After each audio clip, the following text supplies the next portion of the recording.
restaurants, our favorite game was to touch an object on the table and casually offer a pun into the existing conversation. Touching the pepper grinder, I might say, "You crack me up." Then you would graze your knife and declare, "That's a sharp observation." I would hold my water glass and caution, "Don't get too full of yourself."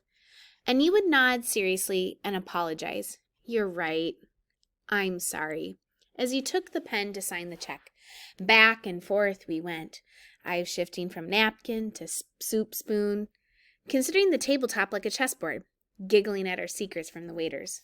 The best, of course, was when the new object was introduced to the table, something surprising or difficult to maneuver into wordplay. Something that left us both staring hard and silent, racing each other's brains to the cleverest quip. You were always faster than I. I could not keep up with your lightning mind, and rejoiced instead in the satisfaction it gave you to beat me to the punch line. To see you beam at your own wit, and then at me, your favorite audience. Food always tastes more delicious when you feel victorious. Maybe this is why people like to hunt.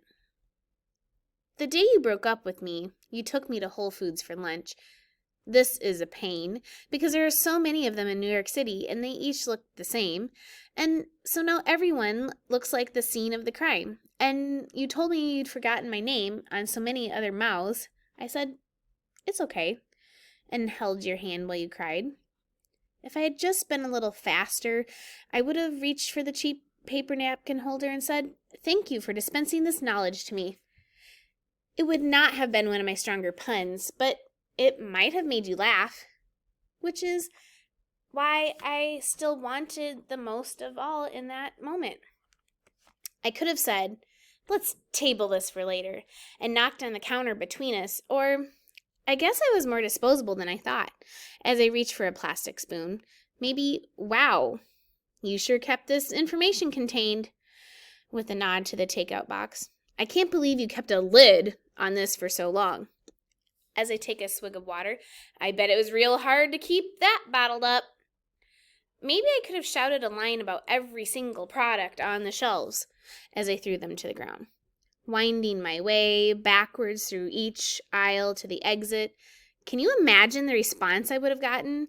Employees wiping their hands on their green aprons, pausing from shelving the quinoa, turning to see the crazy pun lady go out with a bang.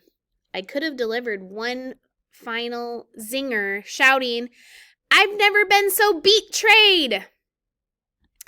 as I push over the entire display of violet roots, causing every shopping cart wielding mom to disperse into sympathetic applause as I bow my way out.